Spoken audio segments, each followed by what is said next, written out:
me Guyana, land of many waters with 6 races living together. Globespan is a Guyanese dialogue moving towards the realization of one nation in one Guyana. It's a platform that offers an all-inclusive discussion, with the pros, the cons, the ones that is taken aside, and the ones that stand in the middle. Globespan believes agreeing and disagreeing are part of the nation's building.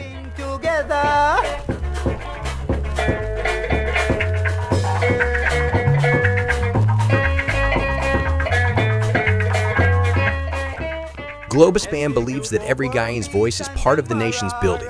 As we span the globe for voices from the diasporas, and those living home, we stand on our commitment that we are all Guyanese working towards one nation in one Guyana. Coffee and Dr. Jagan, Globis, she gave us our great sons. Coffee and Dr. Jagan. As the world turns on its axis bringing changes, we as Guyanese must adopt to those changes for a better Guyana for all. Globespan stands on its axis with its belief that one nation, one Guyana, one destiny must include voices from all corners of Guyana. Me Guyana, land of many waters with 6 races living together.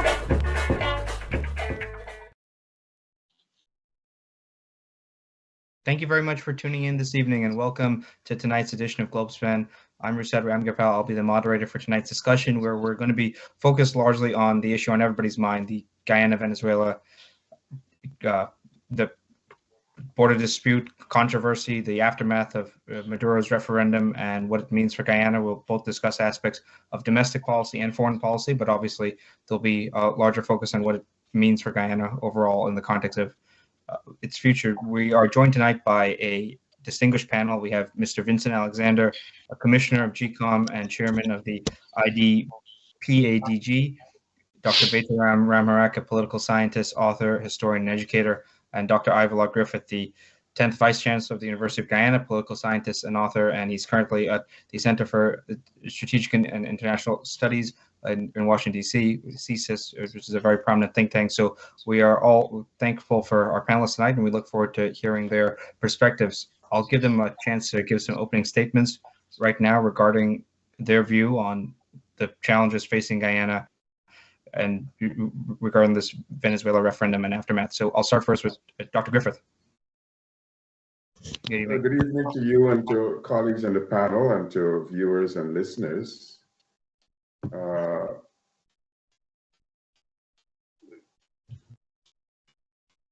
Chinese ones would say that either as a wish or a curse, may you live in interesting times. And we certainly are living in interesting times in many respects, considering the Guyana-Venezuela saga.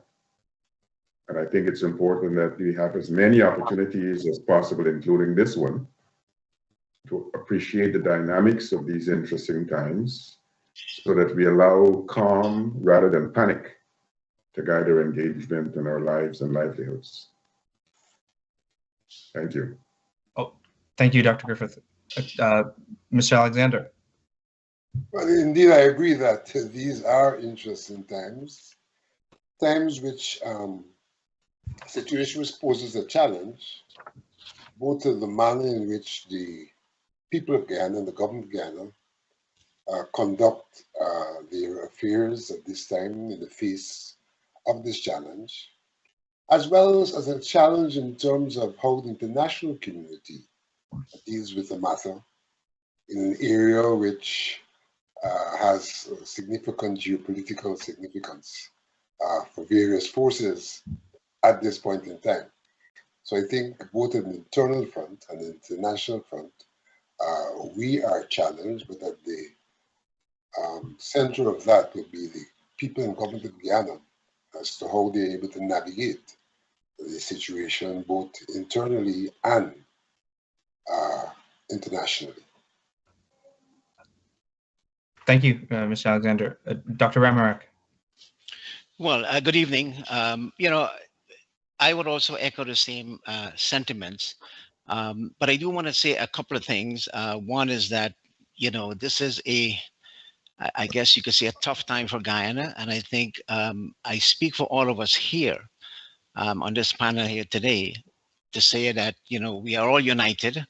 If you look at the map of Guyana, we could echo that sentiment that, we are Guyana, and um, every every inch of Guyana belongs to us, whether we're looking at, from the north to Marijuana, all the way to the south to an area called Kanashan, or whether we're looking, from the Pacaraimos on the western side to the east to the Corinthian River. So I'm hoping that we don't come off tonight in any way being unpatriotic.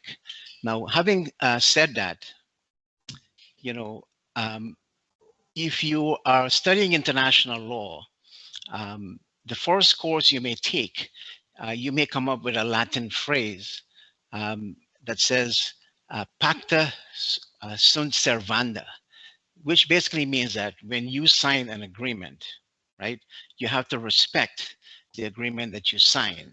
And as far as I'm concerned, from 1899 to, I would say, around 1962, when Venezuela approached the General Council of the UN, that would have stand, that principle applied. There was an interesting piece that's written by a fellow named Bastel Ince, who looked at the period from 1962, when this issue came up again, to 1966. And we can get into that, but at some point. But basically, I want to end by saying something which, in a sense, translate to what we do in Ghana. We always want to take what we say here and apply it, to the land of our birth. And to do that, I want to quote, a couple of sentences, or actually one sentence, which was written by Ralph Ramkaran in the Sunday newspaper. That's this Sunday, and this is after the ICJ made its decision. And by no means, I'm trying to throw Ralph under the bus. He's a smart guy. He's a smart lawyer. But this is a sentence that I picked out from the column, referring to the ICJ case. He says, I'm going to quote, "This stops Venezuela in its Bolivarian tracks from invading Guyana or from issuing passports, ID cards to the residents of Essequibo, as it had clearly planned to do." The thing is, I know Venezuela and what's going on now seems to be, a set of events that's rapidly occurring. But Venezuela was issuing passes way back in the 1960s. So this is not something new. And the fact that we could make a statement to say that the ICJ can stop Venezuela in its tracks take away from the fact that the ICJ is not a policing court. It doesn't have a police force. So basically, what Venezuela is doing, they have been doing, for decades, and we have to confront that. So hopefully, I'm going to end here. We can talk a little bit more about, what's happening in Venezuela, and also look at the, look at some options we have. We are a small state, but we have many options which we can talk about. Thank you, Dr. Ramarak. So just to, our viewers, I think, are largely in tune with the updates on the issue, but for those who may not be, to refresh, so in the aftermath of the referendum, which was a low turnout referendum, and people were wondering, how would Maduro act given that the result of the majority of those who came and turned out to vote, were going to vote for the referendum to pass, but it didn't seem like much people actually turned out. The very low turnout was reported. Obviously, it's hard to know the exact numbers, but last night or yesterday evening, Maduro made some announcements, including that obviously this map that he displayed, also said that he's going to allow the Venezuelan companies to have licenses for oil, gas, and mine exploration. He also said to the investors that are currently there that they have 3 months to remove from the region. And as I briefly mentioned earlier, he announced that he was putting this general in charge of this new military zone. So those are obviously worrying signs. However, there are different schools of thought on how to interpret it. President Irfan Ali was on CNN today, and he was discussing these schools of thought that this could be for the domestic consumption of Venezuela as Maduro faces his own political troubles there, or this could be Maduro following an example like Putin in Ukraine. But at the same time, no matter what he is going to end up doing, the fact is it's creating unnecessary worry, and it's just to quote President Ali as well, he's acting in blatant disregard of international law and norms. So I was wondering, which school of thought do our panelists fall on? And we have some very esteemed academics here. So, and I would just pose the question to you: which school of thought do you fall on? Do you fall on this is just largely for the domestic consumption of Venezuela? This is something he plans to act on, like a Putin, or other analogies could be made to Saddam in 1990 with Kuwait, or Galtieri with the Falklands, or is it some type of mix of the two? So I'll start with Dr. Griffith. Yeah.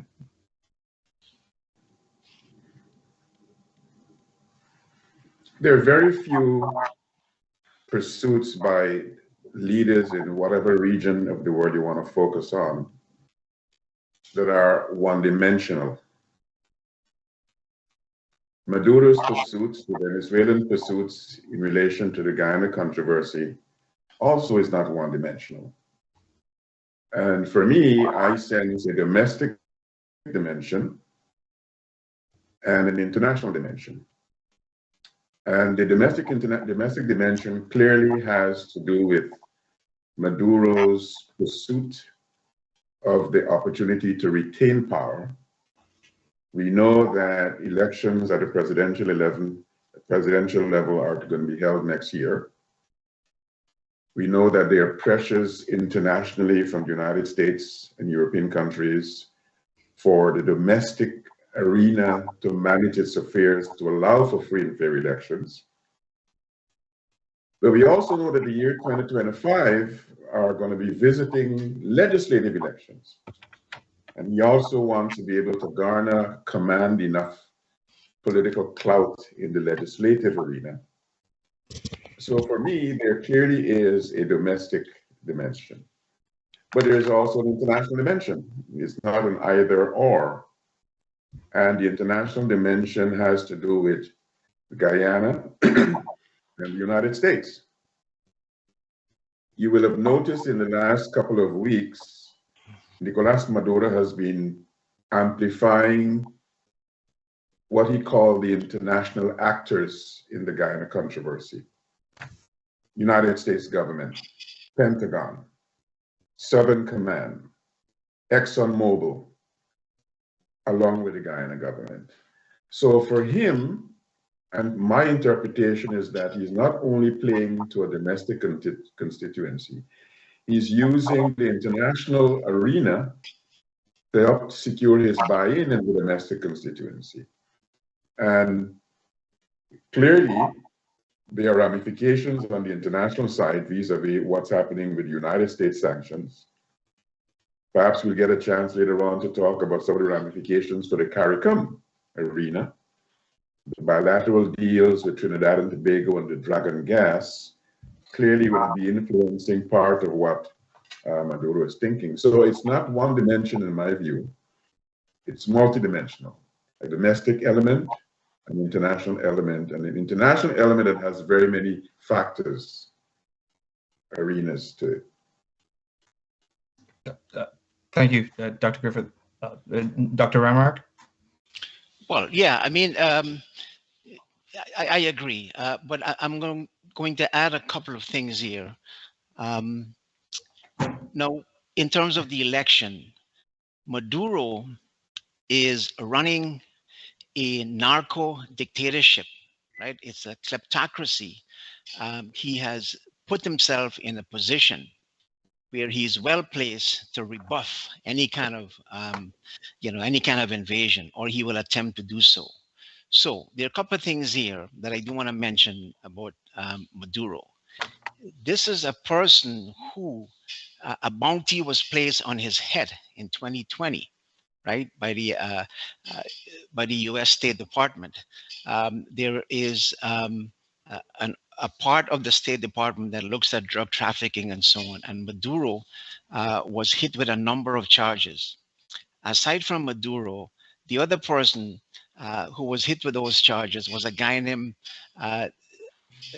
Desodato Cabello Rondon, who was a bounty of 10 million was placed on his head. And the current defense minister, Vladimir Padrino Lopez, has gotten a lot of charges against him. So what is happening in Venezuela? If you're looking at the whole issue of election and what's going to happen next year, I think in Maduro's mind, he's convinced that there is really no place for him to go. And so therefore, he has to maintain himself in power. He's got, I believe, 33 ministries. About 14 of those heads of those ministries are members of the military, right? He's well connected, well placed. So here you have a situation where a guy who, in his mind, a fellow who was once a bus driver, a Chavezista, who has made it clear that he's not going anywhere because he knows if the election is free and fair, he's going to be in a heck of a lot of trouble. And I think what is important for us to understand is there's also some dynamics that are taking place in Venezuela. Many of these officials who are involved in the military, right, they're connected with drug trafficking and so on. So these folks have also pledged their loyalty to Maduro. They're also connected to a terrorist organization from Colombia, which is known as FARC. In fact, the leader of Colombia today was once a member of FARC, which is a terrorist organization. So you've got that, and you've got cartel of the Sons as their nickname. These are members of the military who are well entrenched. So basically, their goal is to enhance themselves. There's this very good article written in Foreign Policy a couple of years ago, where the argument was made that these guys don't care about what happened, but they do want to maintain themselves in office and in power. So what Maduro has done is he has set himself up in a situation where he knows that there is one issue that unites all Venezuelans, which is that idea that Guyana Essequibo, as they call it, the former Zona en Reclamación, is now going to be the 24th state of Venezuela. That's what he wants to do, right? He wants to make that a fait accompli. So he has taken steps, again, to come back to this whole question of election, to ensure that there is really no opposition, right? Machado, who was the person who could have likely beat him in that election, charges were brought against her. She can't run for the next 15 years. Before her, there was Juan Guaido. So therefore, what Maduro is trying to do is to set himself up in a situation that he at some point is probably going to try to negotiate, right, with the United States, with the oil company, with Guyana. That's a possibility. But at this stage of the game, it's saber rattling. And he knows he can do it because, they can have a referendum. That's their internal, internal thing. So that's what they choose to do. So internationally, he's playing a game, right? If he loses election, which is not going to happen, he's going to be there for the next 6 years. Right, he has a relationship with CARICOM nations, right? In fact, Venezuela has observer status with CARICOM, right? But Venezuela also has, as Ivla was mentioning, it also has dispute with Trinidad, especially in the deep south, over the continental shelf. So the problem is Venezuela under Maduro is so entrenched that internally there is very little opposition to him because they have controlled all of these different territories, right? Whether it's Monagas, where many Guyanese went across the border, or Sucre, or in Caracas, or wherever. So he's got firm control. Right. So, and he's got many of the opposition figures who would have opposed him don't have a strong base in Venezuela. So he has set himself up there. So the question is, what happens next? Well, I think what we have done in Guyana is we've seen a process where, at least at the diplomatic level, you've got an outcry. You've got the ICJ case, which buttresses, Guyana's position. Obviously, in fact, I think what Guyana should do now is to try to move up the date for the next ICJ case with Venezuela. But the point is, I think we have done a pretty good job at the regional level, right? At the international level, I saw on CNN today, President Ali established contact with, U.S. Southcom, which is a military complex that looks at what's happening in Latin America. So I think he's looking at all the bases. I'm going to end here.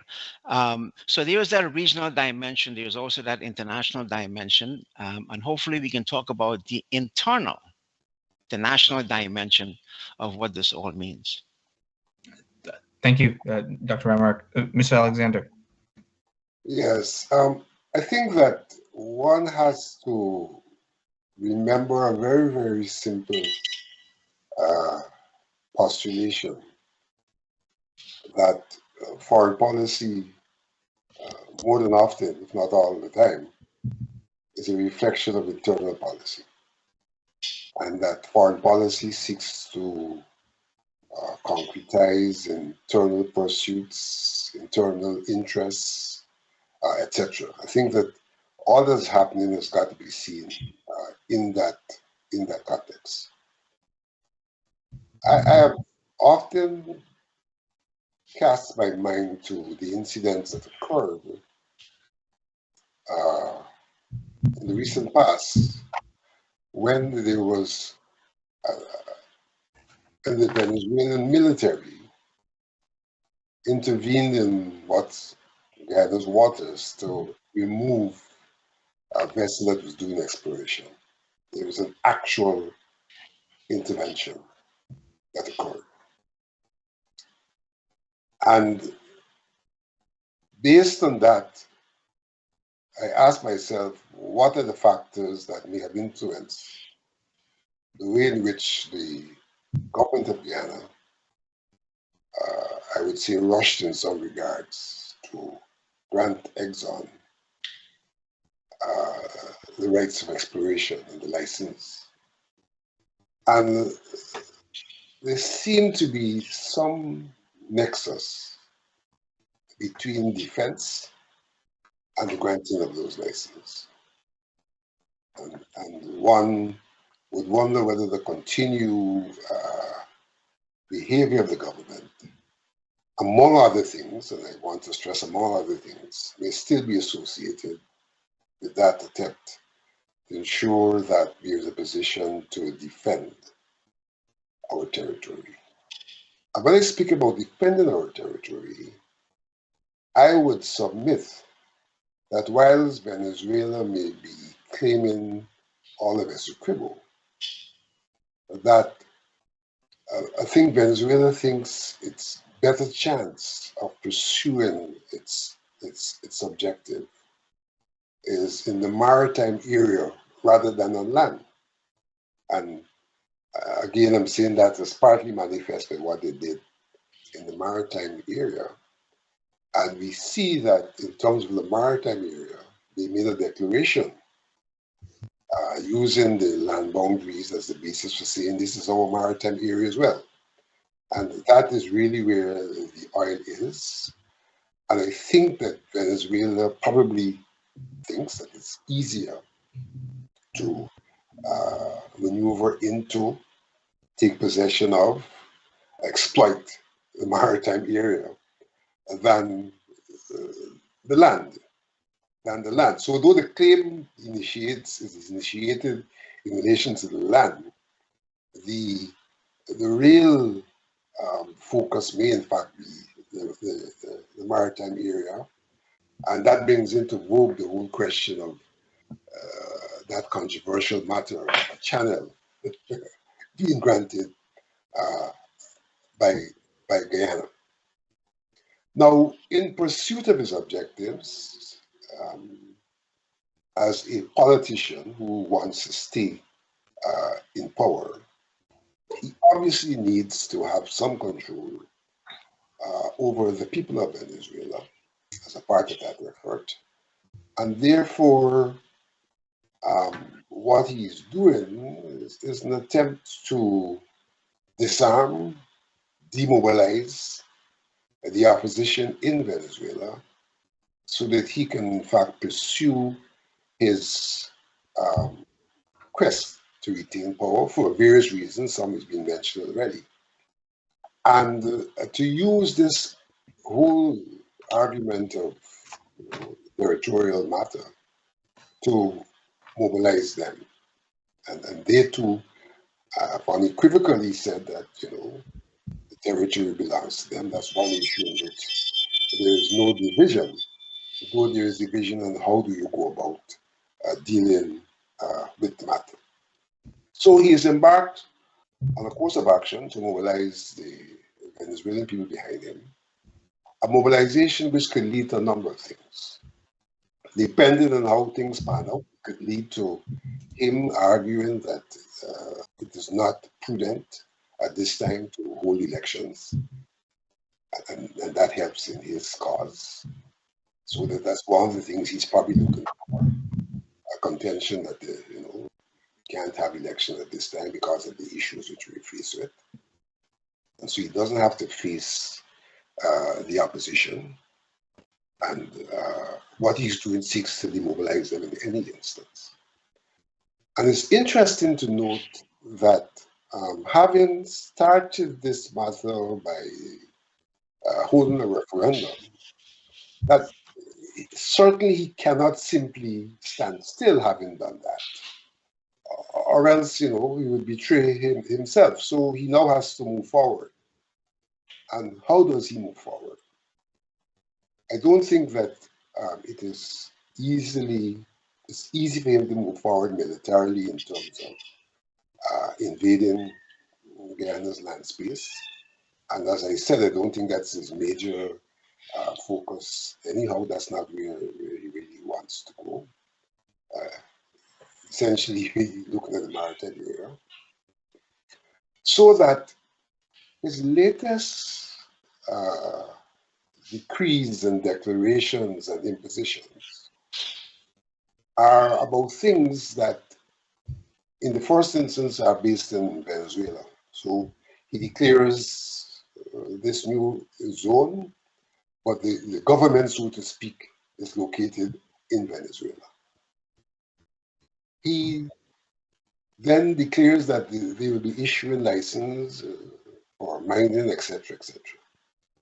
And what, in a sense, he's doing there is provoking a situation where Guyana may be the ones who are going to be involved in the acts of defense that he may declare as a breach of the peace of the region. So you give license for people to mine in Guyana. Of course, the government of Guyana will have to respond to that. So you don't send your military.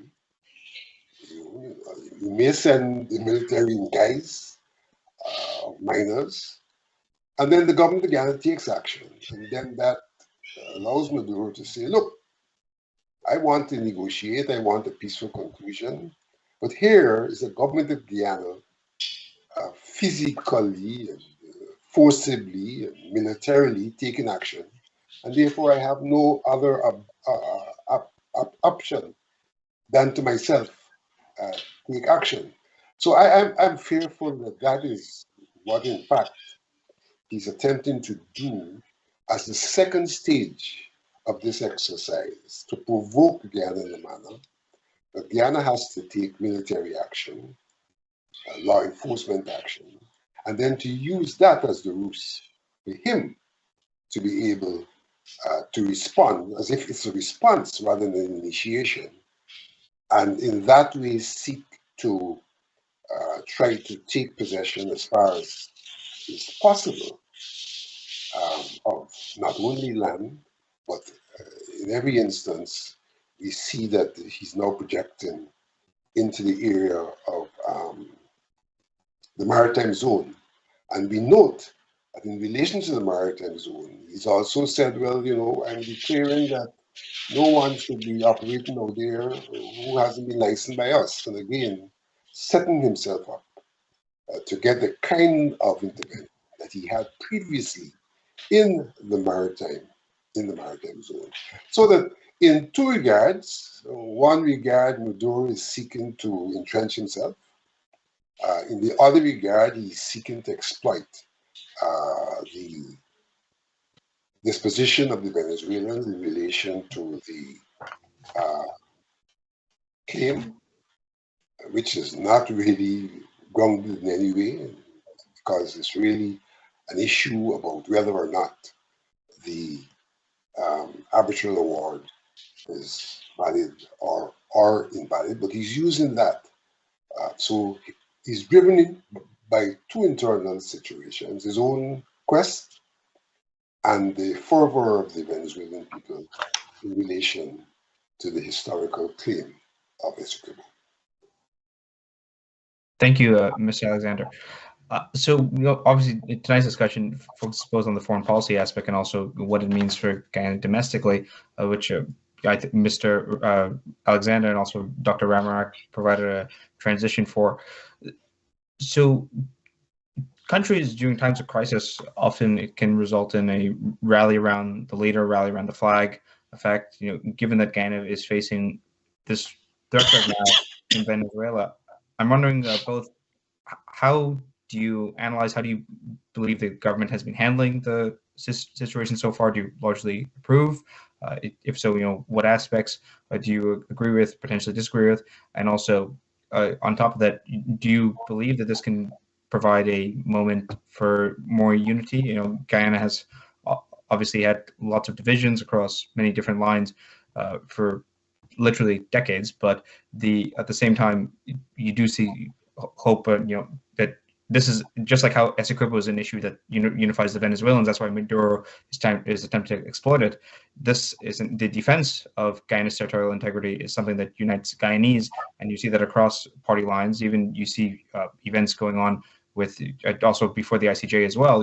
Carl Greenwich and Anil Nandalal and all of them are together. Both Carl Greenwich as a former vice president, former finance minister, former foreign minister of PNC government, and obviously the current PP government, together articulating the defense of Guyana. So I want to get your perspectives on that. So we'll start again with Dr. Griffith and then go around. I want to use the opportunity of the question you just posed, which is an important one, to look back to the previous conversation. And clearly, the previous conversation in regard to the domestic arena. Any nation that is facing an existential threat as the kind that Guyana is facing needs to not only wrap around the flag, but needs to subsume all other issues below the surface and focus on the existential threat. And that is precisely an element of the Venezuelan domestic political arena. Even if Maduro loses the election next year, let's say Maria Machado wins the election, this issue is not going to go away. Because all Venezuelans for decades have been indoctrinated, propagandized, made to believe that La Zona en Reclamación is theirs. I remember the first time I went to Caracas in 1981, I couldn't understand until the third day, why is it the national anthem was being played so regularly? I was accustomed in Guyana and to other places that I travel, you'd have on ceremonial occasions, maybe when they sign off of the radio or the TV, but in Venezuela, the anthem is played significantly as part of a broader national mission. It's a patriotic, jingoistic sentiment being built up. The maps of Venezuela in Venezuela, so La Zona en Reclamación. The educational materials in Venezuela, Zona en Reclamación. So yes, There are domestic constituency elements that would require in Guyana, subsuming all the other issues below the surface and deal with this national existential threat. But the same thing is happening in Venezuela. I saw an interview today on French television, Maria Machado. She said something quite significantly. When she was asked whether she participated in the referendum, she said no, but the Essequibo belongs to us. She's not abandoning that sentiment of the claim to Essequibo.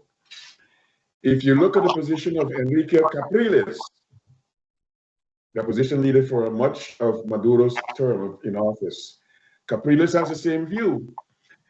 One of the things that I did in 1981 when I first went to Caracas was to interview a guy who was then in opposition, later became president, Herrera Campins. El territorio de Essequibo es nuestra. So the domestic constituency in Venezuela is solidly behind the flag, even though there may be political issues, even ideological issues. This issue of La Zona, what they're now calling Guyana Essequiba, has a national broad sentiment. And we will be foolish in Guyana to put domestic, political, and other issues in the matrix, in the mix as we try to manage this existential threat. I think it's important that not only Guyanese stand in unison on this matter, but that the political constituencies in Guyana come in one accord, be of one accord in managing on this. I'm not going to exercise any judgment on how the government is doing. As an analyst, I've written some things that are complementary, but some things that are critical. And I think it's an opportunity for governments, wherever they are, not to be so puerile and see criticisms of their actions as real-time opposition. The criticisms I've offered in writing and on media, radio, and television have been intended to say there are issues beyond the political judgment of one particular government.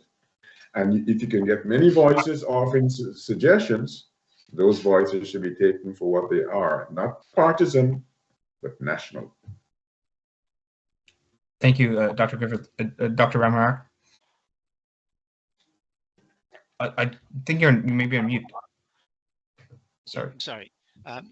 Absolutely. Yeah. We started out talking about the fact that this situation in Venezuela goes back to the 1960s, mid-60s. My brother studied in Venezuela, and one of the most famous book that all Venezuelans have read is called Desde el Orinoco hasta el Essequibo, meaning that they are being indoctrinated. And guess what year this book was published?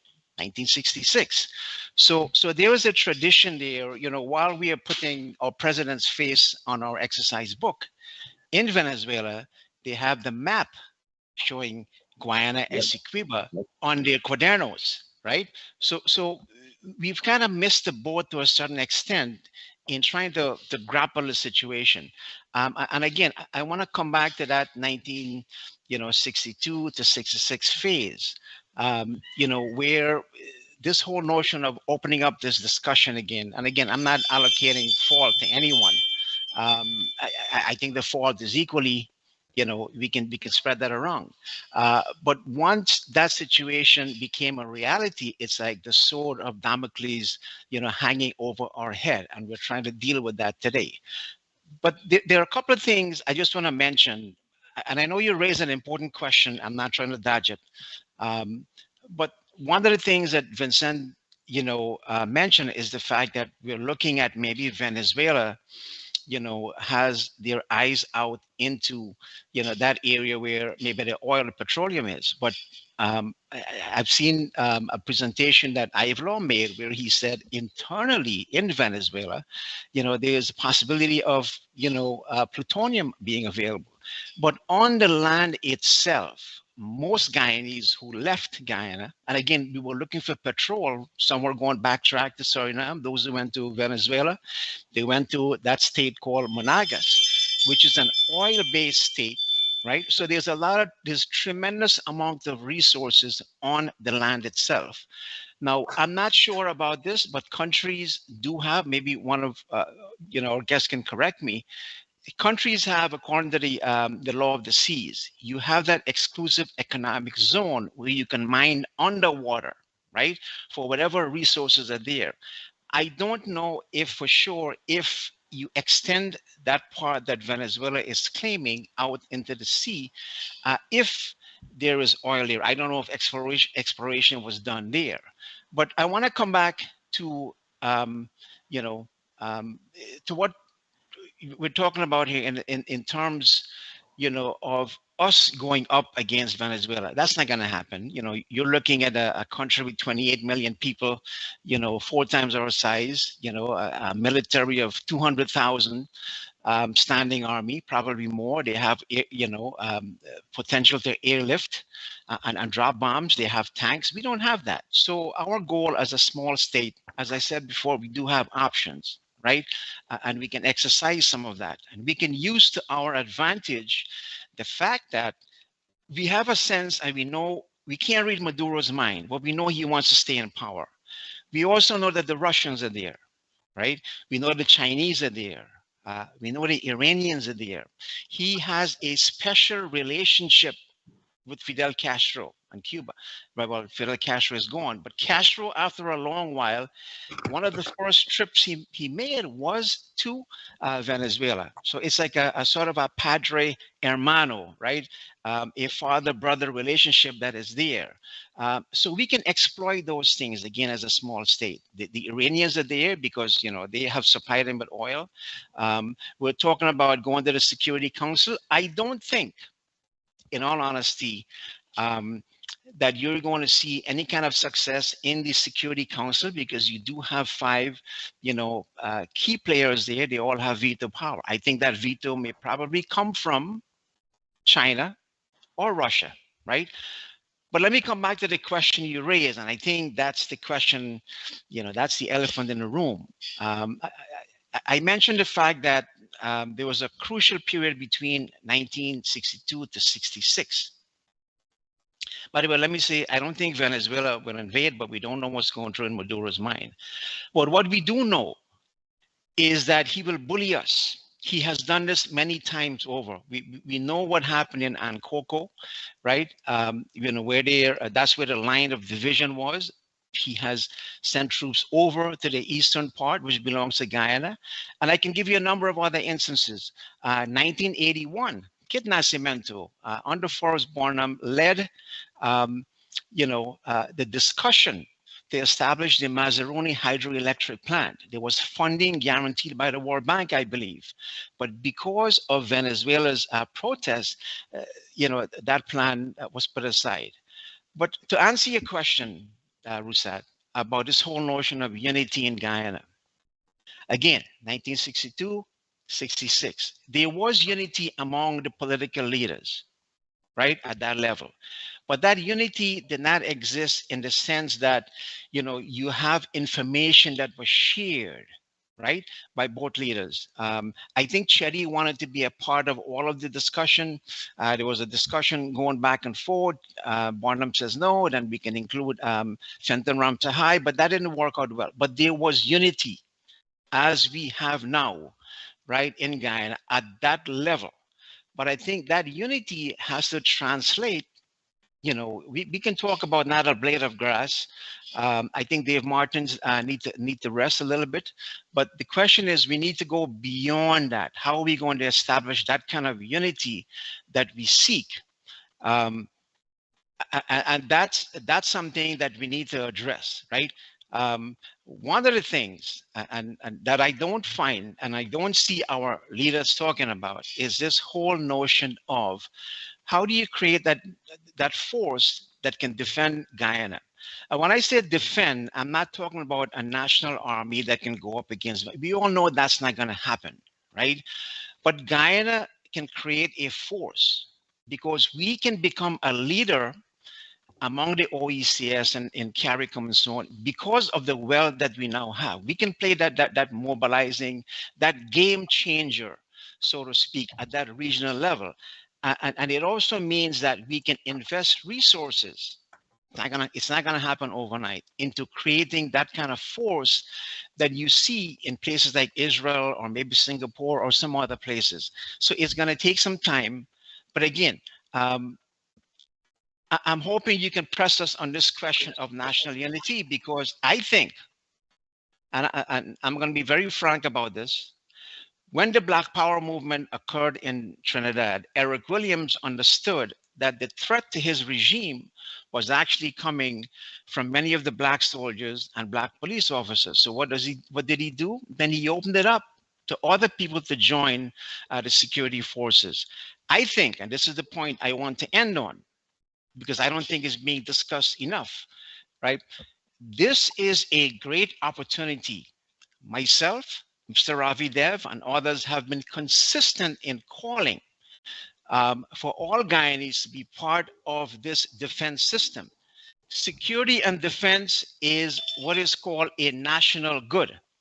It means that if you don't help to defend and provide security, you're getting a free ride. That is what they will tell you in international relations.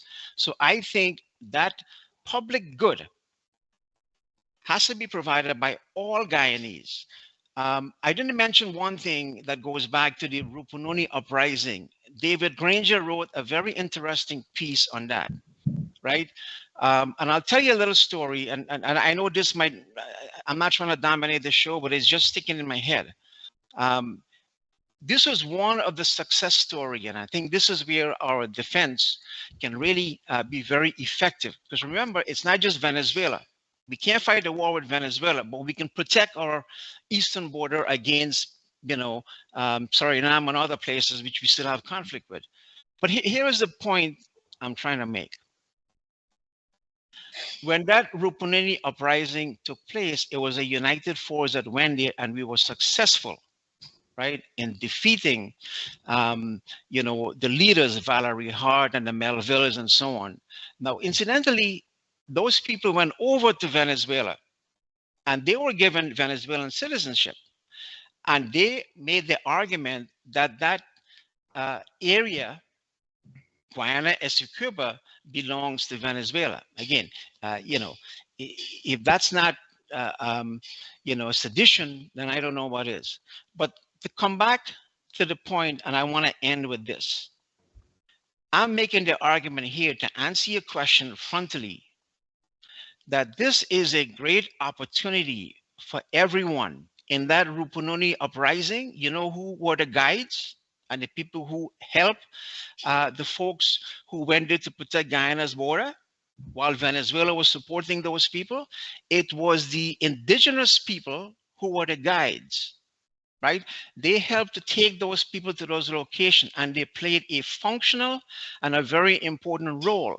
And they have to be part of that security defense that we are talking about going forward. And I think all of us have to play that role. So it is a great opportunity for all of us, all Guyanese, to be engaged, whether it's through a sort of a national draft, where people can serve maybe part-time, as in the case of Israel, or whether you become part and parcel.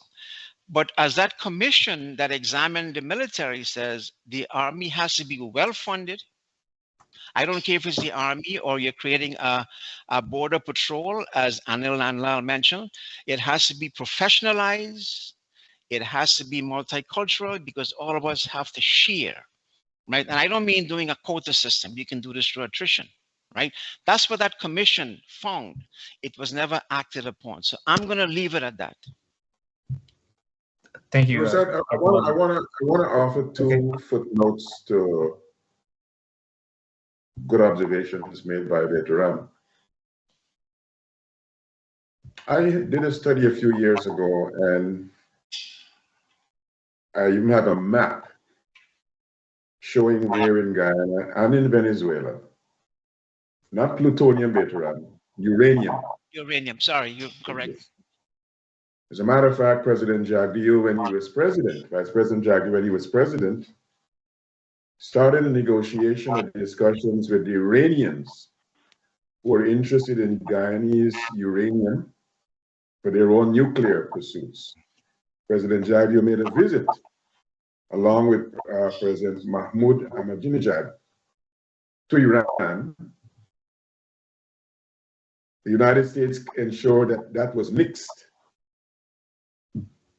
So part of the resource base, coming back to what you said, Bertrand, is not only the oil offshore, there is onshore oil. Some of us might recall the conversations in the 1970s over the Takatu Basin oil. But if you think of a broader energy arena, that Essequibo has significant hydropower, significant solar power. So the energy base of the Essequibo is multidimensional and significant, including uranium. The Russians have been interested in the Venezuelan uranium. That deal did not go as far as the Venezuelans would have liked, but uranium is part of the resource base of Guyana. For a variety of reasons, Guyana has not been pursuing it, not been encouraged to pursue it, has been discouraged from pursuing it. But Bertrand also used the F word, the Suriname. And I often try to remind people that part of why the Venezuela claim is an existential threat to Guyana is partly because it's not the only claim to Guyana. There is a 15,000 square kilometer claim from Suriname. And interestingly, this Suriname claim is now factoring into the ICJ case. A few days ago, there's a group in Suriname called Democratic Alternatives 91. They have filed a petition to the ICJ objecting to the Guyana government map being used in the Guyana case. Suriname did something beginning in 2009, which I wrote about 12 years ago, which is coming back to haunt Guyana. In 2009, at a World Bank Low Carbon Development Conference in Washington, Suriname presented Suriname, including the New River Triangle. And I expressed the fear in an article I did 2011 that once you have a map of a country, even though Guyana protested this map, Suriname never retracted the map. And my fear then, as I wrote, once you have a World Bank portrait of a country, people are going to use that World Bank portrait, and if no one removes that portrait, over time, that portrait is going to be accepted by people across the world as a cartographic representation of the country. So a lot of people in Suriname have been using that, they call it El Tigre, the New River Triangle. They continue to represent it as part of Suriname. So you have this group now that is saying to the ICJ, we object to Guyana's use of this map because this map is illegal. This map is taking part of Suriname and portraying it as Guyana. I say that to suggest that not only do we have to be worried about the Western Front, Venezuela, we also have to worry about the Eastern Front. And there is now a wrinkle where the Eastern Front is now factoring into the Western Front ICJ efforts to resolve it. Our challenges are going to be multiplying. I look forward to seeing, what the response of the ICJ judges are to this Democratic Alternatives objection petition. But it is something for us to keep in mind. While we're battling Venezuela, we have Suriname that is still unresolved. Now, in 2000, I think, in 2001, the maritime claim in relation to Suriname was resolved by the United Nations Convention, the Law of the Sea Tribunal. But the territorial, the land component, that New River Triangle is still not resolved. And Suriname has been saying since 2009 in their representation themselves. As a matter of fact, I have my book coming out in a couple of months. I have a map showing of Suriname redefining itself as Guyana. to include part of Guyana as Suriname.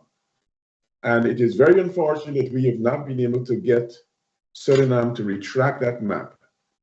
And parts of the world are beginning to use that map. Suriname redefined, including Guyana, as a representation cartographically of Suriname. Thank you, Dr. Griffith. I'm sorry, Mr. Alexander. I was going to go to you, but then Dr. Griffith said he had that brief response to Dr. Ramrak. So, Mr. Alexander. If we're going to talk about unity, there are some elements that are critical. There is the emotional element. There is the informational, intellectual element, and there's the political element. All of those elements have to be present if we are going to be able to realize unity. I think to a fair extent, there is the emotional element where Guyanese do believe that Guyana belongs to them and are prepared to take a stance emotionally. And it's manifest in various things. I think our second anthem, A Blade of Grass, for example, the way we have embraced it is a reflection of the unison where the emotional element is concerned. I am not quite sure that we are on similar firm ground in relation to the intellectual or the educational element. And I think that there's a lot more work to be done to allow Guyanese not only to emotionally embrace what is ours, but to be able to articulate, to associate consciously, intellectually with what is ours. And so I think that that's an area in which much more work has to be done. It's an area where Venezuela probably is strongest in the kind of work they have done in terms of public education, in terms of their school system, curriculum, etc. And we are challenged to do likewise, so that there's a level not only of emotion, but of consciousness, of conviction beyond emotions that mobilizes the Guyanese people in relation to this matter. The third element I refer to is the political element. And what is evident is that there, in moments like these, we do see the emergence of political unity. But I am a little concerned about the solidity of that political unity. Because on one hand, it's okay to have the leadership seemingly united. But politics is much deeper than just the leadership, it's the people at large. And I'm not quite sure that the manner of the conduct of unity at the level of the leadership has necessarily inspired the complete unity that one would look for from a political perspective. And one only has to see what's happening in social media to see where there's a fracturing in terms of that political unity. And the fact of the matter is that the three elements are interrelated. One without the other makes the unity we're talking about incomplete. And so I think that it is important that all of the political differences and interests are subsumed, and that we can present a common face when we deal with this matter, and that we can have the kind of inclusivity that allows everybody to be associated politically in this enterprise. And I think that in that regard, we are indeed challenged. And that unity will extend not only, will extend also to our diaspora, where, you know, various constituencies in the diaspora, they relate to various governments as a constituency of those societies as well, and can bring to bear their interests on the foreign policy of the governments of which they're a part. And so this political unity also is necessary not only internally, but externally, because it is critical to the mobilization that has to take place externally, because we have all recognized that in military terms, Guyana can't simply do it alone. And we have also recognized that, in fact, our main defense is in some regards diplomacy. And that diplomacy comes and may be influenced by what happens in other capitals in terms of how the constituency of Guyanese bring to bear the influence on policymaking in those various capitals. So inclusion is critical both internally and externally. And I dare say that if we have that kind of unity, even in the face of military aggression, a united people can literally ensure that no one else takes control of the territory. You don't have to be a mighty military force to do that. I don't know that the Vietnamese were a mighty military force. The North Vietnamese were a mighty military force. But they were able to combat. And there are ways and means in which occupation could be affected by the locals if they are united and they are committed. And so that unity is critical, even in the face of military aggression, because it can ensure that there's no threat of legitimacy, there's no threat of stability, there's no threat of unhindered occupation, even by a mighty military force. Thank you, Mr. Alexander. When you made the point about the Vietnamese just now, I was reminded of this anecdote in the 1990s when Bill Clinton was running for president, and he was being reminded about his draft dodging in the 70s. He was trying to remind the reporters that even though it surprises a lot of people perspective-wise, when you look back, Vietnam was actually the fourth largest military in the world briefly at that time, because all of their, well, I shouldn't say all, but the majority of their young men who are military age end up signing up for that army. So they end up having over 1 million in the Vietnamese army at that moment in the 1970s. So when we think back now, it's hard to imagine that the Vietnamese army was actually that large back then, but they were, and that's why the Viet Cong provided such stiff resistance to the U.S. military in that war.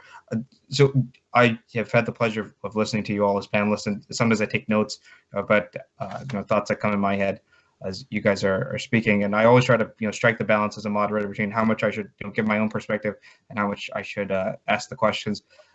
We have about half an hour left in the program, so I'm going to try to we'll get as many topics or questions done in the remaining half hour. Just a few thoughts as you guys were talking. Earlier, I think Dr. Ramarak was making some points about Maduro, which I very much agreed. The points you're making about him, he was charged with drug trafficking by the U.S. I think that a lot of that would play into Maduro's calculus, that he is in a very desperate situation. You look internally in Venezuela, the economic and political crisis there. He does face the elections next year. His support, is questionable in some ways, and then his future. Okay, obviously we don't believe the Venezuelan elections will necessarily be the most free and fair, and he'll probably just stay in power. But let's say in some case he doesn't. His future is one where, to quote a former, or paraphrase a former Latin American leader, once he leaves office, he'll either be arrested or dead, probably. And that's something that I think leads to the actions he's doing right now, where when you are in a desperate position, sometimes you do things to stay, cling on to power. And one of the analogous situations that I mentioned earlier, which you could think of now, the military junta in Argentina in the late 70s, early 80s, when they started facing a lot of unrest and they realized their power at some point or another was going to come to an end. That's where you do have, General Galtieri eventually using one of the few issues that united the Argentinians at the time, which was the Falklands issue, just like the Essequibo issues is for the Venezuelans, and saying, I'm going to, try to retake the Falklands. And it didn't buy him that much time in power. I mean, you basically bought him from April to June, but it still bought him a few months.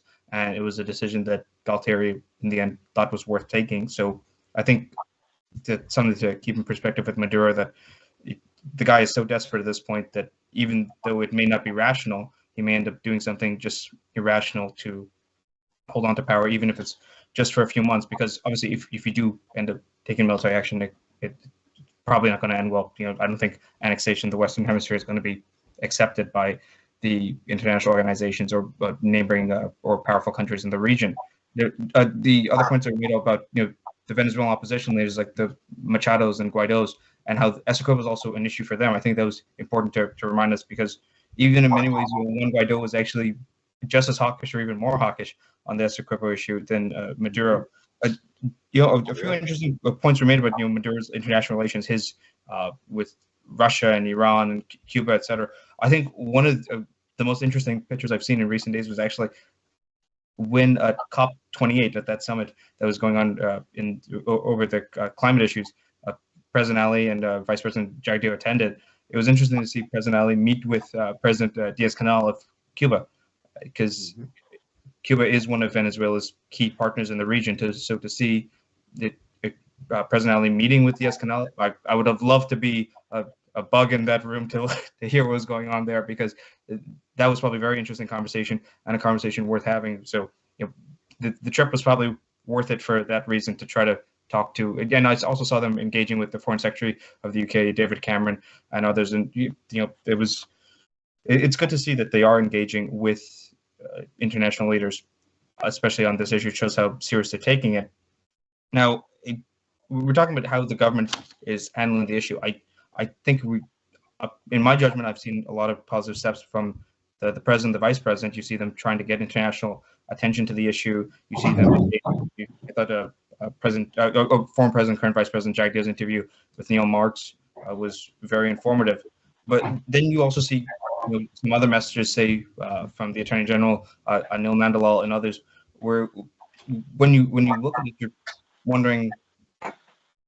You sometimes you have more questions than answers. Like, as Dr. Ramrick was saying earlier, you take the UN Security Council route, which is something that the AG Nandalal has been talking about a lot, and even mentioned back again today, talking to, it was an article in France 24, AFP, something like that, and it's talking about how if they violate the ICJ, they're going to go to the UN Security Council. But as we all know, UN Security Council, 5 permanent members. If Russia vetoes in favor of Venezuela, that's going to effectively neuter that option. So it leads to more questions than answers in cases like that. And I want to actually play a few clips that we have of some of the statements that have been made in recent days, where I think you could see the tone and message of leadership quality in different ways. Like, Devin, do you have the clip of Vice President Jagdeo? But we cannot, the leadership in Guyana cannot just take assurances from the Maduro government that they will not invade the country, even if that is so. We have to be prepared for any eventuality, and we must not let our guard down or let ourselves be less vigilant. We have to be very vigilant in this upcoming period, because the Venezuelan leadership has shown itself to be very unpredictable. And therefore, That is why we have been working with our partners to ensure that we enhance defense cooperation. That should the worst outcome happen, that we can defend our country by all means necessary. What does defense cooperation? So I personally think that was a very articulate and good answer from the vice president. You're trying to reassure people that yes, we will prepare for the worst, and we're trying to have defense cooperation, engage with our partners, and that was at the conference in the UAE, the COP28. So I thought that was a very reassuring message from him. On the other hand, we have another clip, for instance, from the Attorney General speaking in New York just the other day, when he was asked the question, what will you do if the worst happens, if push comes to shove, you do this UN Security Council route, Russia vetoes, then what? Are you going to be working with the regional partners, allies, etc., to seek other alternative remedies? And this is part of his response. Devin, do we have that clip? If Venezuela disobeys the court orders, I have outlined to you what the international sanctions are going to be. Guyana, we have an army and we will respond. We are not going, Venezuela is not going to walk into Guyana and take over anything without a fight. Whatever resistance we will fight. Whatever resistance we are capable of putting up, we are going to do it. And we have, as I said, the world on our side. There is nothing else I can tell you.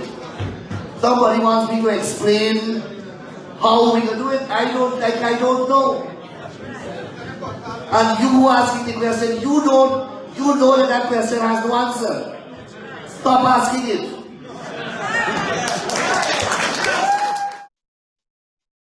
So I think in the end there, you can see a bit of contrast. Okay, you look at, for example, VP Jagdeo in that interview that we played earlier.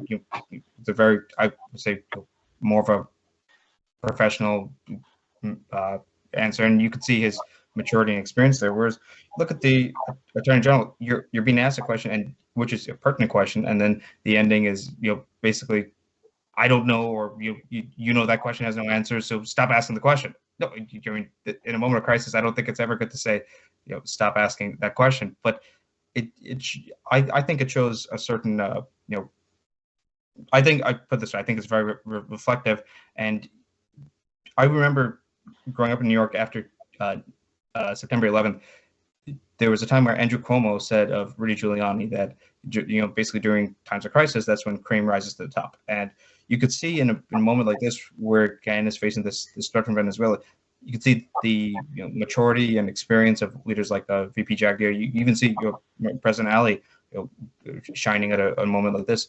And then you see the perspectives or the representations of others, and you think to yourself, look, I was thinking of another international analogy in my mind. Prime Minister Netanyahu in Israel has been criticized for many things over the years. That he's been around too long, basically. But then when Israel faces moments of crisis, a lot of people end up saying, okay, look, well, when you face a moment of crisis, it's good for Israel to have a leader like Netanyahu because he's been around, he knows what he's doing. Within Guyana, I think ever since he entered office in 1990, or entered the presidency in 1999, I think a lot of people have debated the legacy of Bao Jagdeo. But in a moment like this, when you do face a threat, I think it does show the benefit of having somebody with that level of political experience and maturity as part of the response. So I've said a lot just now. I would allow you guys to respond to your thoughts on some of the points I raised just now. So we'll go around Dr. Griffith, Dr. Ramarak, and then Ms. Alexander. I think it's pretty understandable that the weightiness of the circumstances facing Guyana is likely to overwhelm the leadership of the nation. And sometimes you can see nerves being frayed. You can see what might be deemed as immaturity. You can see unhelpful responses like the Attorney General's But I think it's not so, in my view, it's not so much a reflection of immaturity as it's a reflection of being overwhelmed. Here it is, a relatively young political leadership in terms of governance since 2020, trying to manage a domestic environment, not an easy domestic environment, trying to do something with the petropower, and having the multidimensionality of the saga that Venezuela is presenting. I would give the Attorney General some slack. Don't know how long a day he had, but I think it's a reflection of leaders being overwhelmed.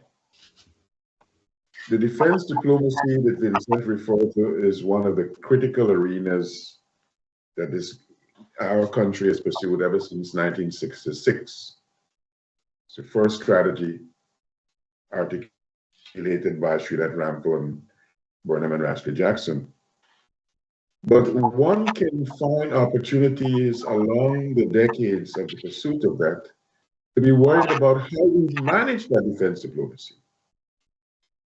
There was a time when Guyana, for reasons that are political and economic, underinvested in our foreign policy.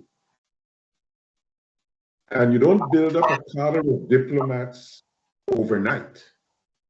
And if you denude the diplomatic core, it's relatively difficult when you have a multidimensional crisis like this to be able to marshal the defense diplomacy forces in a credible way.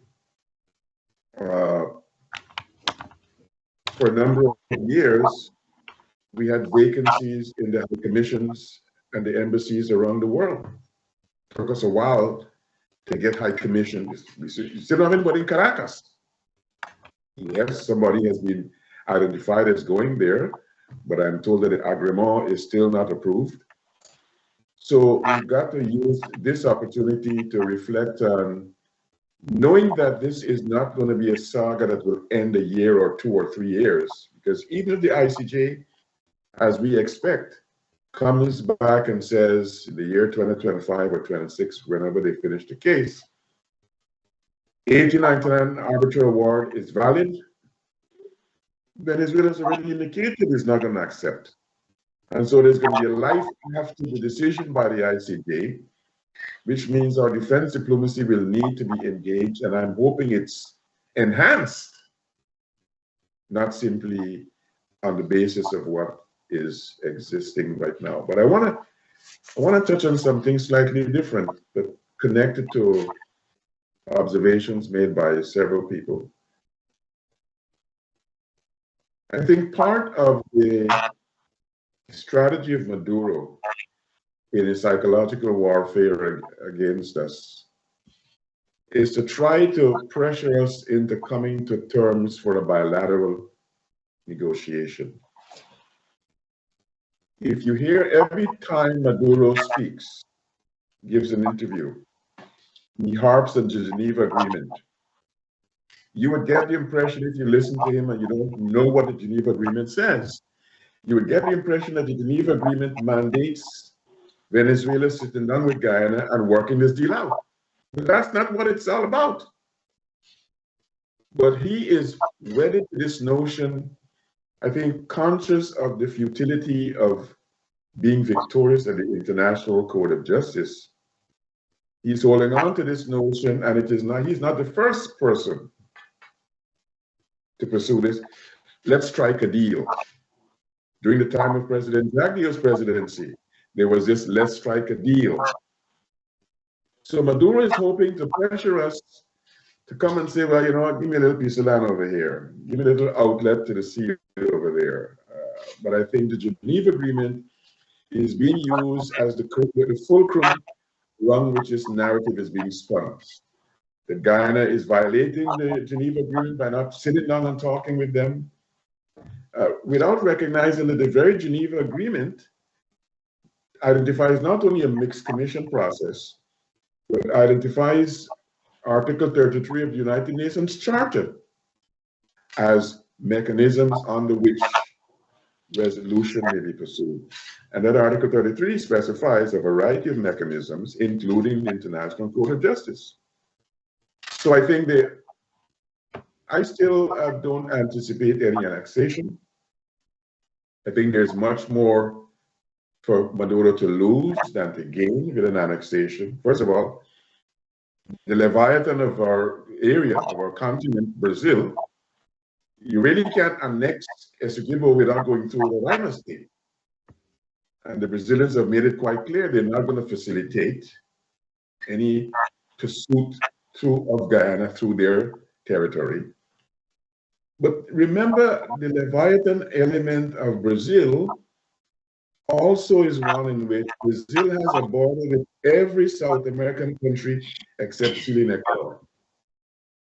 And if you open that Venezuela-Guyana border, you're obligated to open the Guyana-Brazil border. You're obligated to open the Brazil-Venezuela border because that 1899 agreement is the basis for the tri-nation agreement later on. So it is not in Brazil, and they've made it manifest. It's not in their interest to have borders being altered. It's not in their interest to allow Roraima state to be used to access Guyana. And it is not in Venezuela's interest to open borders because it has an issue with Colombia too. I don't anticipate annexation as being an outcome. It's probable, but not possible in my view. I think they're trying to get a bilateral set of negotiations using the Geneva Agreement as this fulcrum for the narrative, saying that Guyana is violating the agreement because they're not sitting down with us and talking one-to-one, mano a mano. Thank you, Dr. Griffith. Dr. Ramarak? Well, yeah, I do believe that, annexation, again, we can't read his mind, but annexation may be something that's not going to happen at this point in the game. I think Maduro is, behaving like a mafia boss, heading a den of thieves and drug traffickers, right? He wants to maintain office, but he is a bully, and he will continue to bully. And I think there was political bullyism, even, military type may come in the form of those skirmishes, right? We talk about, him expelling people out of there on Coco and the 1981 Mazzaroni project. So he'll try to put those pressure on the Guyana government, right? Now, of course, we the question is, what do we do, right? In a situation like this, you would have hoped, and I think they have done this. You make the phone call to the, everyone who represents the EU, Canada, the United States, whatever, or make a call directly to Blinken and say, hey, can you come out, not just with a statement, but can you do something about this? Because we have a serious threat on our hands. So we are going to be dependent, right? But on these major powers, especially the United States. But having said that, and we keep saying we're not helpless, right? I think now a lot of diplomacy is conducted in secret, right? Which we know. And I think Guyana has to seriously consider ways and means by which we can use multilateral means to put pressure on Venezuela, right? I don't think we can rule out espionage, but again, those things are done, under the table. I'm sure the Venezuelan ambassador in Commingsburg is looking at this, talking to people, collecting information. I would have hoped that we had our ambassador in Venezuela more directly involved in all of the stuff that's going on. Would be making statements, but we're not at that stage.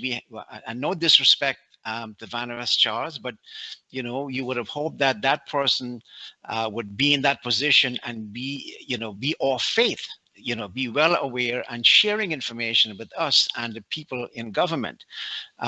Having said all of that, and I agree, I don't think annexation may come at this point, and I'm hoping, you're praying that it doesn't happen, because Venezuela doesn't need to do that right now. They're accomplishing everything that they've set out so far, right, that they wanted to do.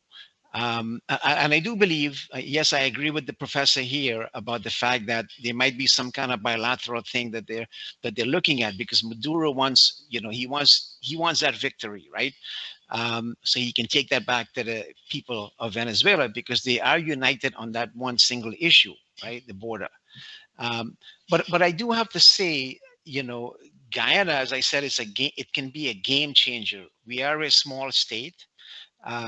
We can be a leader, just in the same way that maybe Brazil sees itself as a regional leader in that area, right? I think Guyana could be very influential, given the resources we will have in the future to get the OECS, the Caribbean states, the RSS, and then the CARICOM, Commonwealth, and so on behind us. I don't think that's going to be an issue, because everybody wants to be, beneficiaries of whatever wealth that comes out of that,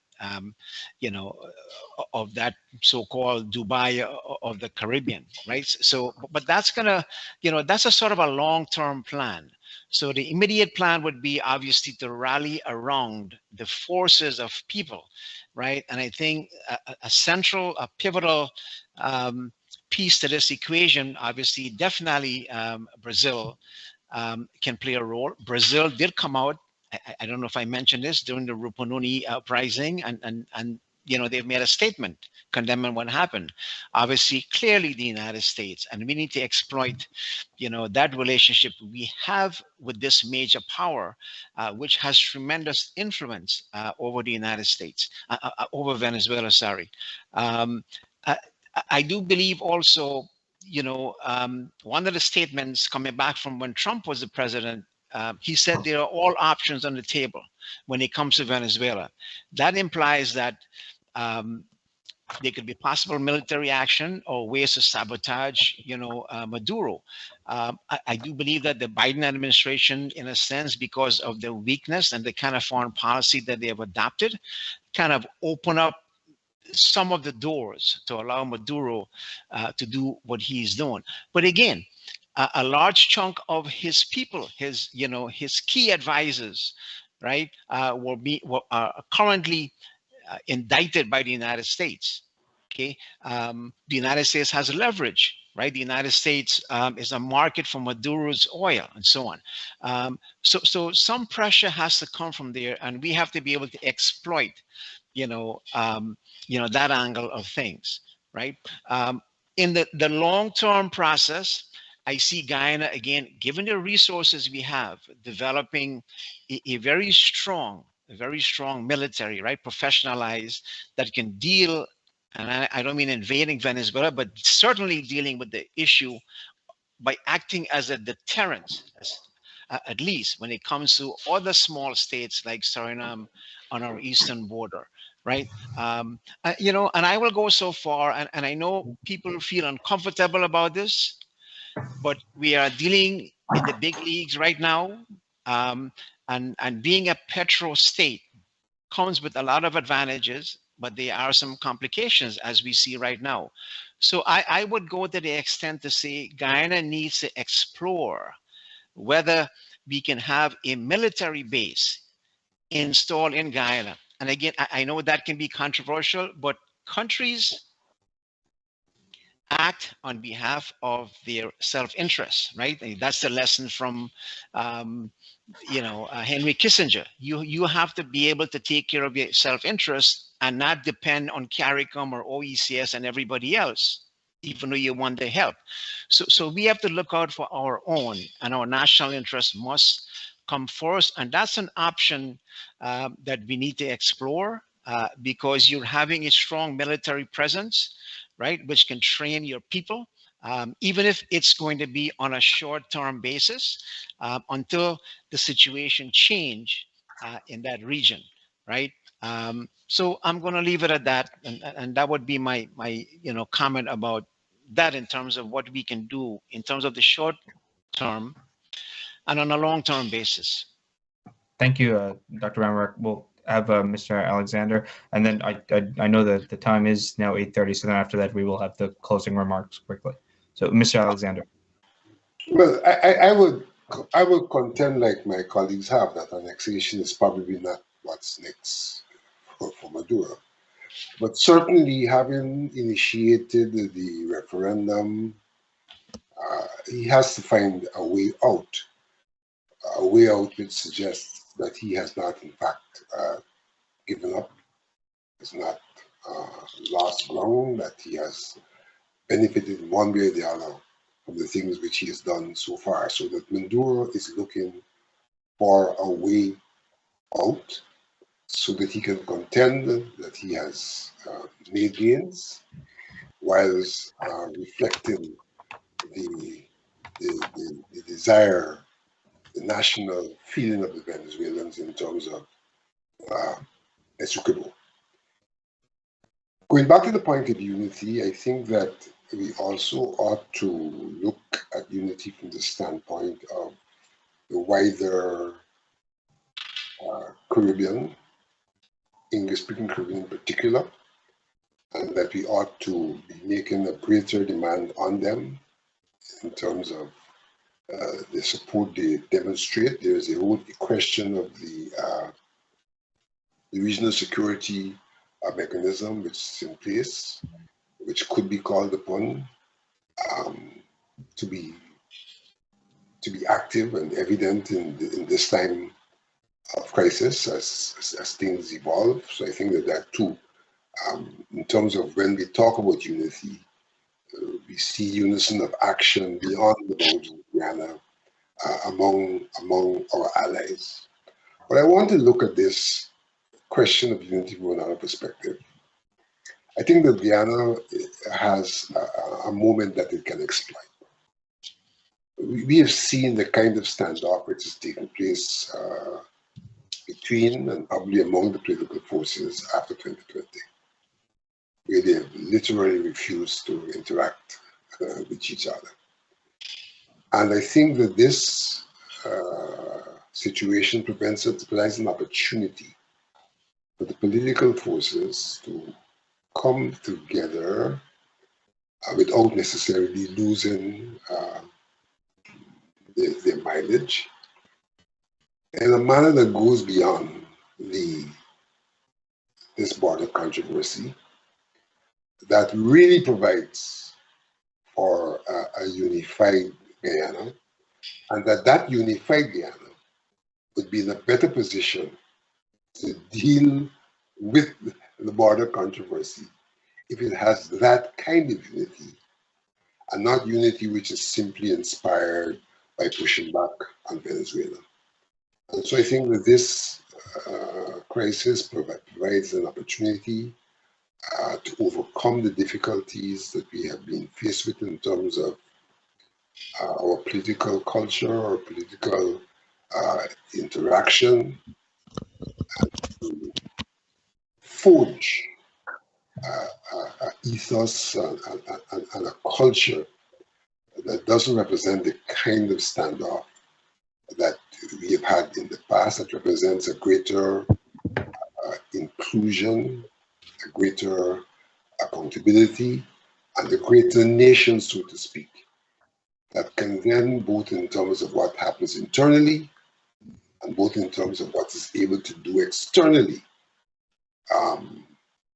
deal with issues like the one we're faced with. I think the environment we are in is a different environment to the one we were in previously. We've heard about the problems we've had with the hydro in the Mazaruni, which the Venezuelans objected to. We've heard about the issues we've had with the OS in the past when the Venezuelans again objected. That climate has changed. We are well into relationships with the World Bank and the IMF and these international bodies that no longer gives Venezuela the kind of leverage that exercised in the past. So we have a different climate, and what we have to be able to do is to exploit that climate to its maximum. And the exploitation of that climate can well benefit from the way in which we deal with those elements in unison. Thank you, Mr. Alexander. So I'll just make a few final points, and I'll have you you all give your closing remarks. So we wrap up not too late for our wonderful producer, Devin. So again, it's been a pleasure to listen to all of your points. I do agree with most of what has been said. Now, the final few notes I had, if we had more time, we would talk more about the international response and the U.S. response.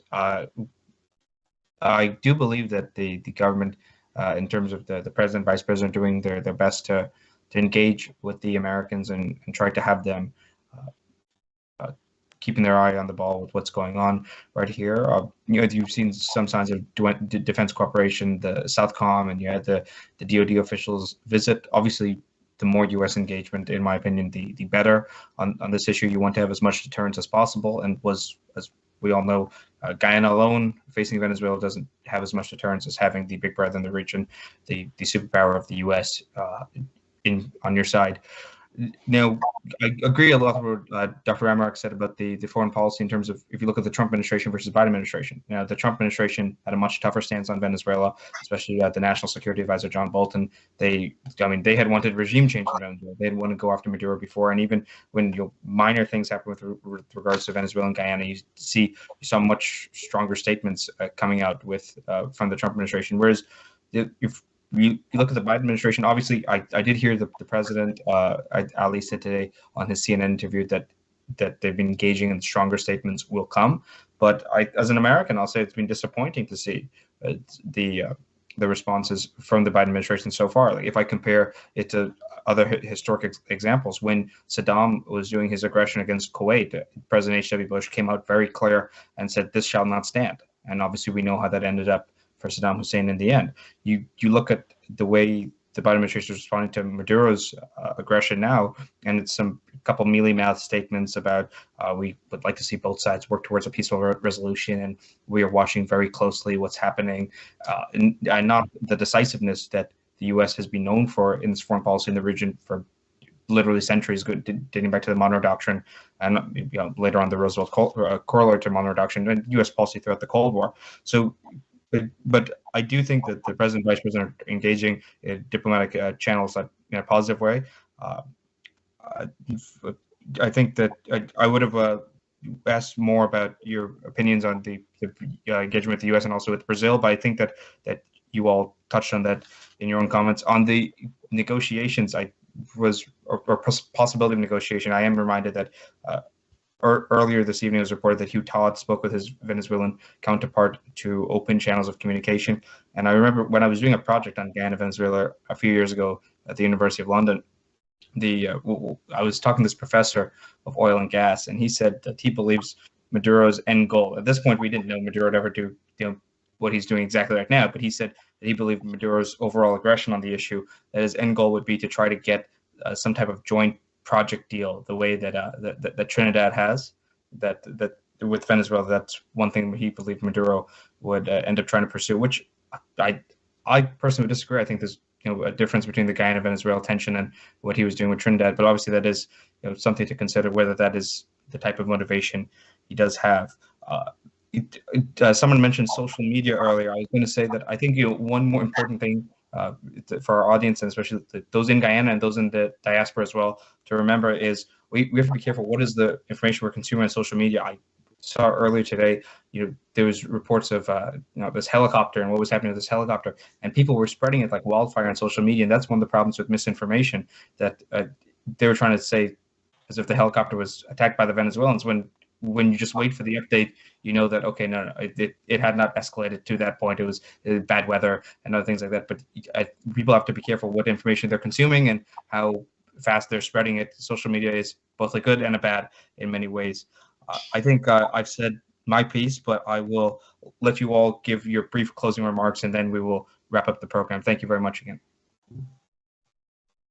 We will start with Dr. Griffith, and then Dr. Amarak, and then Mr. Alexander, and we'll try to keep it brief so we can close on time for Devin. I'll just make one final, and then I have to go set because I'm running late for another commitment. I think it was Vincent who mentioned the regional security system. The regional security system that Guyana joined last year operates under the aegis of a treaty. And that treaty has a mutual assistance provision that is triggered if one country is attacked, if one member country of the ROC is attacked. I took the opportunity a couple of weeks ago in part 3 of a series I did for All Now in reproducing the provision of that treaty. It's Article 4. And so RSS member countries will be obligated to come to Guyana's assistance if Guyana is attacked. Now, we know that the RSS forces are not large, but there is as much symbolism as there is substance to having 8 of your brothers come to your assistance. So one of the geopolitical dominoes of an annexation effort will be the triggering of Article 4 of the RSS Treaty, meaning that the other member countries, Barbados, St. Lucia, small forces, some of the RSS member states don't have defense forces. They have SWAT operations and police forces. But Article 4 will be triggered if there is any incursion in Guyana by Venezuela. And gentlemen, it was wonderful, and I have to go and look forward to further conversations. Safe travels, Vincent. Thank you, Dr. Griffith. Thank you. Dr. Ramarak. 2 quick points. One is, speaking of social media, there was something I saw where somebody was saying that, maybe we need to expel the Venezuelan ambassador from Georgetown. I certainly don't share that view, and I think that would be tantamount to, promoting aggression. So, we can send our messages through the ambassador. So, but that is something that, that people promote on social media without thinking, right? But I do want to end with a story, which has to do with the Rupununi uprising. This was, and there's a message here which I'll get to. This event, this military operation, which was very successful. In fact, at the end of it, I think it was Barnum who said, it will continue and Venezuela will act like an imperialist power. And we see that here today. But that operation was led by Colonel Ronald Pope, right, which is very successful. We talk about the fact that the Amerindians were involved as guides and so on, and those people were expelled, and Venezuela did support that rebellion. But there was a shining moment for our troops, right? And I hope this come out in a way that I'm trying to make the argument that unity, the whole question, that we're talking about, which is important, is the theme of this message. When Barnum began to reform, the defense force and so on, and this story was told to me by a military officer. One of the things he did was he was going to let go Joe Singh, right? Joe Singh was actually, I believe, a lieutenant in that Rupununi operation, right? That successful operation. But it was the person who came after Ronald Pope, Brigadier Clarence Price, who said to Barnum that, look, Joe Singh is a guy who has been very much involved. He's a strong leader. He went personally to visit the homes of people, who were under threat, and he was very much involved. And he said, look, you can't do that. And I think that's a shining example of a moment, where you have that level of unity that we're talking about. So my goal, my hope is that we see a lot of that being promoted. And I'm going to end by saying what I said before, that this is a moment for the folks in power not to make any excuses anymore, because defense, right, and security is a good for all Guyanese, and every Guyanese have to participate in providing those public goods. And it's a great opportunity not to sit behind a wall or do things under the table. Come out frontally and say, look, we need to look at the composition of our armed forces. We need to look at the professionalism of our armed forces. We need to look at the budget that our armed forces are getting, and we need to make sure that defense force become a very powerful force, a modernized force that can take care of the especially smaller skirmishes, right, and act as a deterrence for Guyana. And I'm going to leave it at that. Thank you, Dr. Ramrock. Ms. Alexander? I think that what is necessary in our circumstance, on one hand, is that we work towards a complete isolation of Venezuela in terms of geographical isolation and in terms of isolation in terms of relations with other countries and with the international organizations. So that's one thing I think which is necessary for us to do in pursuit of our objective of defending our sovereignty and territorial integrity. Second thing I think I have spoken about already is the question of internal unity, because I think that is critical in being able to fend off Venezuela in any and every form. But the third thing I want to say is that throughout this discussion, absolutely no mention has been made to the impact of Venezuelan refugees, Venezuelan economic migrants into Guyana. I don't think a lot of us recognize that much of our border is with Brazil. And in fact, Venezuela only has access to approximately 1/3 of the border area of the territory which they claim in. Access to 1/3. So 2/3 they'll have to come through Brazil. And they have access only to 1/3 through the Latin area, more or less, the Brunei area. Part thereof, not the entire, and the parts of Region 6 and Region 7 and Region 8. And what are we going to do about the influx of Venezuelans across our border at this time? Bearing in mind that one cannot predetermine what Maduro may be doing in terms of trying to populate the claimed area with as many Venezuelans as possible, and the kind of espionage that can take place if they are within the territory. So I think that we also have to look at the possibility of what we do with the border crossings in terms of the influx of Venezuelans. I think is something we've not at least publicly paid attention to, and we've not had public debate on. But I think it will become a critical element of what happens in the future. Thank you, Mr. Alexander, and thank you to our viewers for tuning in once again. We hope you all enjoyed the program, and to our panelists and our viewers, please have a good night. All the best. Thank you.